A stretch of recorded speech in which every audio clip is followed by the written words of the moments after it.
5 years. ఈరోజు మనం అధ్యాపన శాస్త్రం బీఎడ్ గణిత శాస్త్ర బోధన అభ్యసన శాస్త్రం 1 తెలుగు మరియు సంస్కృత అకాడమీ ఆంధ్రప్రదేశ్ వారి బుక్ అండి. ఇది 5వ అధ్యాయంలో ఉన్నాము. క్రితం వీడియోకి కంటిన్యూషన్గా చెప్పుకుంటున్నాము.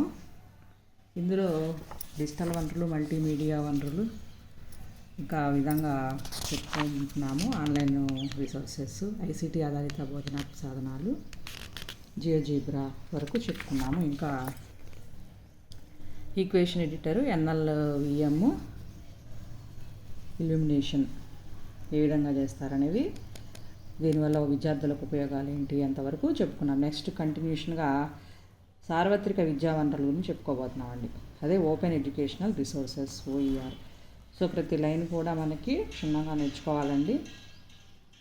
బాగా గుర్తుపెట్టుకొని అవసరమైన చోట షార్ట్ కట్స్ యూజ్ చేసుకొని జాగ్రత్తగా డిఎస్సికి చదువుకోవాలండి. ఈ చాప్టర్ మాత్రం చాలా చాలా ఇంపార్టెంట్. ఇక్కడి నుంచి ఎగ్జామినేషన్ పాయింట్ ఆఫ్ వ్యూలో అడుగుతున్నారు.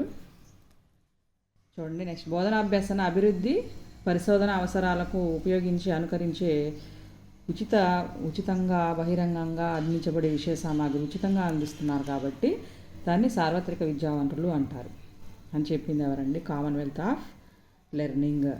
నెక్స్ట్ ఇక పేటెంట్, బౌద్ధిక ఆస్తి లైసెన్స్ అంటే పేటెంట్ అంటే బౌద్ధిక ఆస్తి లైసెన్స్ అంటారు. దాని కింద ఉచితంగా ఉపయోగించుకోవడానికి అనుమతి ఇచ్చే ప్రజారంగంలో ఉండే బోధనాభ్యసన పరిశోధన వనరులే సార్వత్రిక విద్యా వనరులని డెఫినేషన్ చెప్పింది విలియం అండ్ ఫ్లోరా హెవిటే. ఇద్దరు చెప్పారండి సార్వత్రిక విద్యా వనరుల గురించి. సో ఇక్కడ దీనికి డిఫరెన్స్ జాగ్రత్త చూసుకొని, ఇక్కడ పేటెంట్ అనేది వచ్చింది కాబట్టి William and Flora Hewlett. Commonwealth of Learning విషయ సామాగ్రిని సార్వత్రిక వనరులు అంటారని చెప్పారు. ఈ విధంగా 2 డెఫినేషన్లు గుర్తుపెట్టుకోవాలి ఎగ్జామినేషన్ పాయింట్ ఆఫ్ వ్యూలో. నెక్స్ట్ విద్యావేత్తలు, స్వీయ అభ్యాసకులు, ఉపాధ్యాయులు, విద్యార్థులు, పరిశోధకులు ఉపయోగించుకోవడానికి ఉచితంగా బహిరంగంగా అందించబడే సమాచార సహాయ సాంకేతిక సాధనాలే సార్వత్రిక విద్యా వనరులు. సాంకేతికత ద్వారా అంటే టెక్నాలజీ విద్యా వనరులు సార్వత్రిక అందుబాటు, సూచనలు, వాడుకను ధనాపేక్ష లేకుండా జనసముదాయానికి అందించడమే సార్వత్రిక విద్యా వనరులు అని చెప్పిన శాస్త్రవేత్త పేరు వైలే గారు. 2002లో చెప్పారండి. ఇది ఏమని చెప్పారు ఆయన? ధనాపేక్ష లేకుండా అని చెప్పి ఇక్కడ కొంచెం ఒకటి కీవర్డ్ లాగా చెప్పారు కాబట్టి ఇలా గుర్తుపెట్టుకోవచ్చు. వైలే గారు చెప్పారు. నెక్స్ట్ ఇక సార్వత్రిక విద్యా వనరులు ప్రధానంగా 5 వ్యాసక్తులేక అనుమతులు కలిగి ఉంటాయి. అవి ఏంటి? Retain, reuse, revise, remix, redistribute. Retain అంటే డౌన్లోడ్, డూప్లికేట్, స్టోరు, నిర్వహణ చేయడం అండి. రీయూజ్ ఇక్కడ ఆ పేరులోనే ఉంది. రిటైన్ చేయడము అంటే డూప్లికేట్, స్టోర్ చేయడము. రీయూజ్ అంటే మళ్ళీ తిరిగి యూజ్ చేయడం. ఒక తరగతిలో, ఒక స్టడీ గ్రూపులో, ఒక వెబ్సైట్లో, ఒక వీడియోలో తిరిగి ఉపయోగించడం. రివైజ్ చేయడం అంటే వాటిని అనుసరణకు, సవరించుటకు, మార్పులు చేయటకు, విషయాన్ని నేరుగా చూపుటకు వీలు ఉండటము అనమాట. వేరొక భాషలోకి అనువదించడం అండి. నెక్స్ట్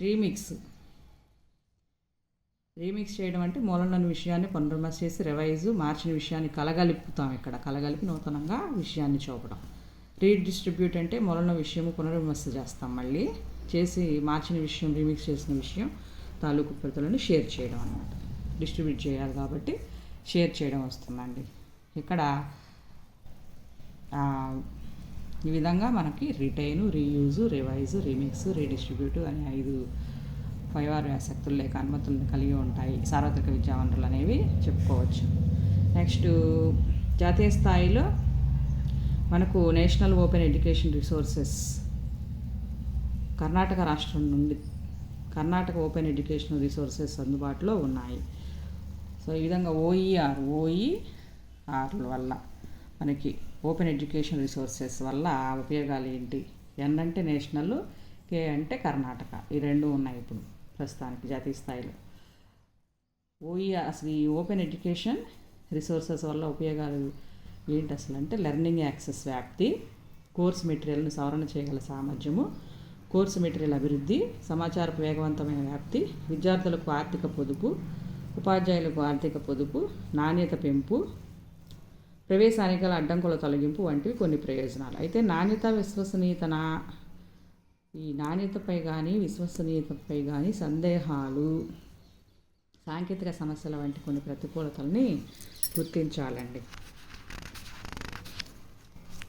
ఈ విధంగా మనకి కొన్ని సమస్యలు కూడా ఉన్నాయి, కొన్ని ప్రతికూలతలు కూడా ఉన్నాయి అని చెప్పి గుర్తించాలి.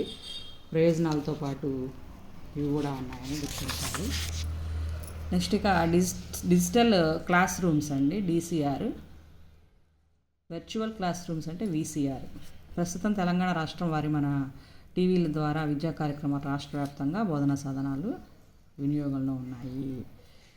కహూట్, వీటిని వెబ్ బ్రౌజర్ లేదా కహూట్ యాప్ ద్వారా యాక్సెస్ చేయవచ్చు.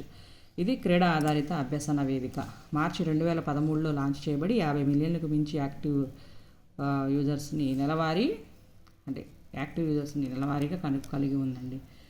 ఇందులో యూజర్ జనరేటెడ్ మల్టిపుల్ చాయిస్ క్విజ్లు ఉంటాయి. విద్యార్థుల జ్ఞానాన్ని సమీక్ష చేసేందుకు నిర్మాణాత్మక మూల్యాంకనానికి సాంప్రదాయ తరగతి గది వ్యాసంగం నుంచి ఒక విరామానికి ఇది ఉపకరంగా ఉంటుంది. సోషల్ లెర్నింగ్కి అనుకూలతతో రూపొందించిందే ఈ సాధనం అండి.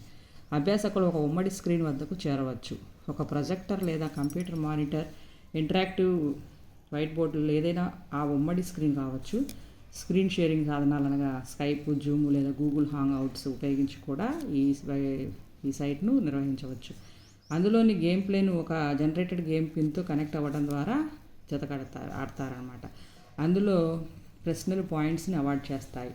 ఇందులోని ప్రశ్నలు అనేక విధాలుగా ఉంటాయి. రెండిట్లో ఒకటి సమాధానం, ఒక ఎంపిక లేదా బహుళ ఎంపిక, సత్యం లేదా అసత్యం, ఓపెన్ ఎండెడ్, పజిల్స్ ఇలా ఉంటాయి. పాల్గొన్న వారిలో 3 ఉత్తమ ఆటగాళ్లను ఎంపిక చేస్తారు. ప్లేయర్స్ ఈ గేమ్ని వారి అనుభవాల ఆధారంగా రేటింగ్ ఇవ్వవచ్చు. పిల్లలు చాలా ఉత్సాహంగా పాల్గొంటారని అనుభవాల ద్వారా తెలుస్తుంది. నూతన జాతీయ విద్యా విధానం 2020 డిజిటల్ వనరులను, క్రీడా పద్ధతుల అభ్యసనాన్ని ప్రోత్సహిస్తుంది. కావున మన దేశంలో ఈ తరహా యాప్లను ఆయా తరగతుల పాఠ్యాంశాలకు అనుగుణంగా రూపొందించి విద్యార్థులకు, ఉపాధ్యాయులకు దగ్గర చేయాలి.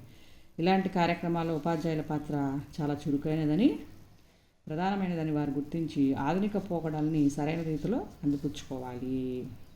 గణిత బోధన అభ్యాసానికి సూచింపదగిన కొన్ని సాఫ్ట్వేర్లు ఏంటి అంటే చాలా ఇంపార్టెంట్ ఉంది ఇక్కడ. Algebrator, analytic maths, Mathcad, MATLAB,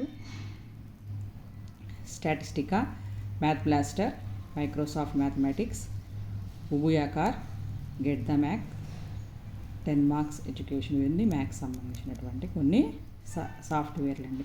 ఇది ఎందుకంటే చిన్నగా మనం చూసుకోవాలండి, చాలా ఇంపార్టెంట్ కాబట్టి లైన్ బై లైన్ చూసుకుంటేనే మనకు అర్థమవుతుంది.